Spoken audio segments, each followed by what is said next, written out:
Abdul El Sayed. El Sayed. Dr. Abdul El Sayed on his victory. Abdul El Sayed has won the Democratic primary for the United মার্কিন রাজনীতিতে গত কিছুদিন ধরে সবচেয়ে বেশি আলোচিত এবং চর্চিত নাম আব্দুল রহমান মোহাম্মদ আল সাইদ, যিনি আব্দুল এল সাইদ নামেই বেশি পরিচিত।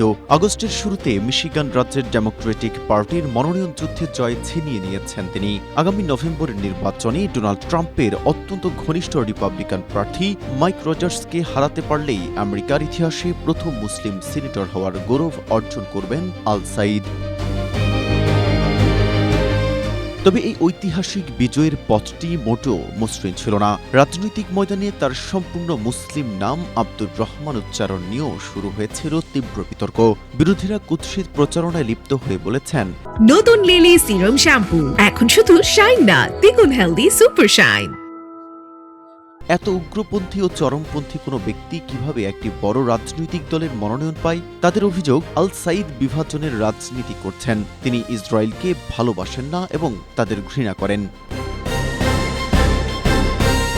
কিন্তু এত সব নেতিবাচক প্রচারণার বিপরীতে তার সমর্থক ও প্রগতিশীল ভোটারদের কাছে তিনি অনন্য এবং ক্যারিশমাটিক নেতা। ডেমোক্রেটিক পার্টির অন্যতম প্রভাবশালী বামপন্থী সিনেটর বার্নি স্যান্ডার্স আব্দুলের এই মনোনয়ন পাওয়াকে আধুনিক মার্কিন রাজনীতির ইতিহাসের সবচেয়ে চমৎকার এবং যুগান্তকারী ঘটনাগুলোর একটি হিসেবে বর্ণনা করেছেন। আর নিউ ইয়র্ক সিটির প্রগতিশীল রাজনৈতিক ব্যক্তিত্বরা মনে করেন, মার্কিন আইনসভায় সাধারণ মানুষের কণ্ঠস্বর হয়ে ওঠার জন্য এবং মানুষের প্রতি দায়িত্ব পালনের ক্ষেত্রে তার চেয়ে যোগ্য কেউ হতে পারে না।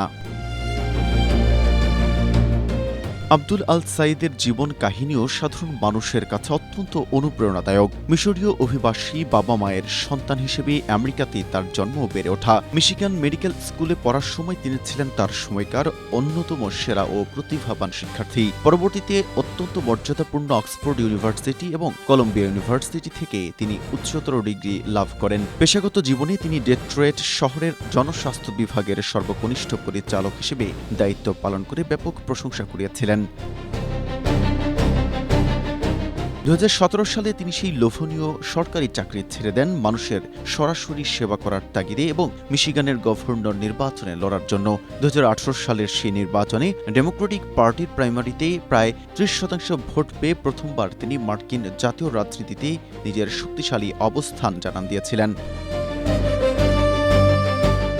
এবারে ডেমোক্রেটিক প্রাইমারি নির্বাচনেও দলের কেন্দ্রীয় নেতৃত্ব বা বড় কোনো কর্পোরেট অর্থদাতা আল সাইদের পক্ষে ছিলেন না। উল্টো তার প্রতিদ্বন্দ্বী হেইলি স্টিভেন্স দলের শীর্ষ নেতাদের প্রকাশ্য সমর্থন এবং নির্বাচনের জন্য বিপুল পরিমাণ ফান্ডিং পেয়েছিলেন।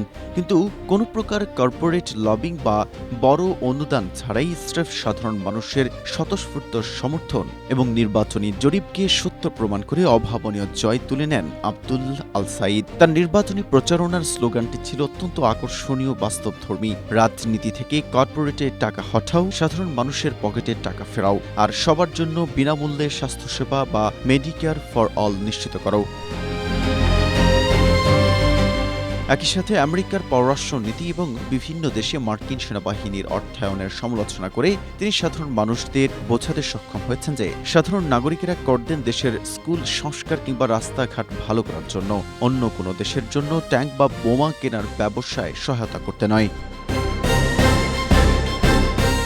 ডোনাল্ড ট্রাম্প এবং তার প্রশাসনের কড়া সমালোচক আল সাইদ ট্রাম্প বিরোধীদের বড় একটি অংশের সমর্থন অর্জন করেছেন। ট্রাম্প ও তার দুর্নীতিগ্রস্ত শাসনের মুখোমুখি দাঁড়িয়ে তিনি মার্কিন গণতন্ত্র রক্ষার লড়াইয়ের নেতৃত্ব দিচ্ছেন। রাজনৈতিক বিশ্লেষকদের মতে ট্রাম্পের এই মেয়াদে প্রশাসনের উপর ক্ষুব্ধ ভোটারদের একটি বড় অংশই আল সাইদের দিকে ঝুঁকছেন। আগামী নভেম্বরের নির্বাচনে তার জয় পরাজয় কেবল মিশিগানের জন্য নয়, বরং গোটা মার্কিন রাজনীতির ভবিষ্যতের গতিপথই বদলে দেবে। মেহেদী হাসান, এশিয়া পোস্ট।